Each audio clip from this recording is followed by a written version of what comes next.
My name is Will Depsey, and when I was 13, I walked away from the Catholic Church, and I didn't return for over 20 years. I know that everyone I met as a child from the church was kind and tried to help me feel God's love for me, but somehow it just never seemed to reach me. My parents are very devout Catholics and provided me with everything they could to develop a strong connection to our faith, and they loved me unconditionally since August 10th, 1971, the day they adopted me through Catholic Charities.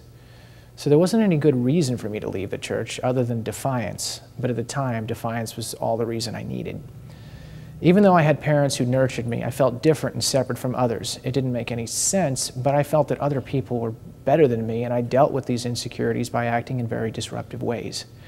I didn't set out to be the odd kid each morning in school, always in trouble with teachers, but somehow I always said or did the absolute wrong thing. One of my spiritual directors recently taught me that I had an inability to form meaningful relationships with others from a very young age. And without that ability, it was impossible for me to have a relationship with God.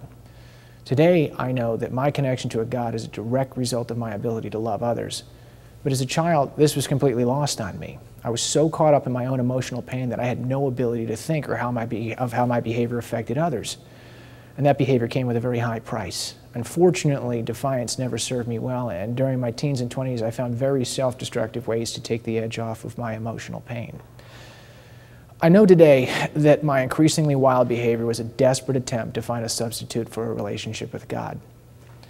By my late 20s, I was in real trouble, and although I was a college honor graduate, I lost jobs and had other serious consequences for behavior that I didn't seem to have any control over. One night on the floor of my little apartment, I reached a point of absolute desperation, and I begged a God I wasn't sure existed for help. And that is when I began to get, for me, irrefutable evidence that God exists and He loves me, because the right people immediately began to show up in my life. The first gift God gave me was a participation in a recovery program for alcohol, and by taking the suggestions from that program, I slowly began to become reconnected with God and His children, but I still wasn't attending Mass. That began to change in 2002 when my father had a major stroke, and we thought he would die. He always wanted me to return to our faith, so I began going back to Mass. That night, it looked like my dad was really going to die, and I remember breaking down crying as the priest exited the church and people filed out. It was horrifying for me to be publicly breaking down like that, and as I tried to pull myself together so that I could get out of church without anyone noticing, I sensed people standing behind me. It was 4 friends from the young adult ministry I had recently met. I still know them today. They surrounded me that night, and I began to see that the Catholic Church was full of very kind people just like them. It wasn't what people said that attracted me. I watched what people did, and without realizing it, the seeds for my fully participating in the church had been planted. My Mass attendance lasted for about 18 months, but after my father survived the stroke and I moved to Atlanta, my Mass attendance unfortunately soon fell by the wayside.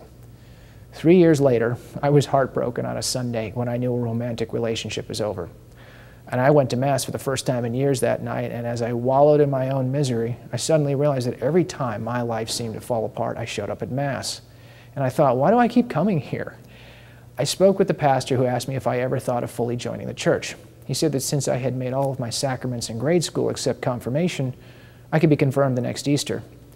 I said, Father, I've been away from the church for 20 years. If I'm signing up for this way of life, I should at least be somewhat well-versed in what I'm signing up for, and he agreed. So I went through the entire RCIA program over the next 10 months and was confirmed on Easter of 2006, and I haven't left since. That's how I returned to the Catholic Church, but I stay because I owe a debt of gratitude to the church that I'll never be able to fully repay. If it weren't for Catholic Charities giving my biological mother a very safe place to come during her pregnancy and her own Catholic upbringing teaching her to value life, I wouldn't be here telling you this story. I've met her and I know the tremendous sacrifice she made for me. Today I'm part of a fellowship where we lovingly engage in good works and not just faith alone. That's how I returned to the church of my childhood, and that is what contributed to a very awkward child becoming a man with a deep sense of peace, and that's why I'll never leave. There is one more reason I know being Catholic is the most important thing in my parents' lives.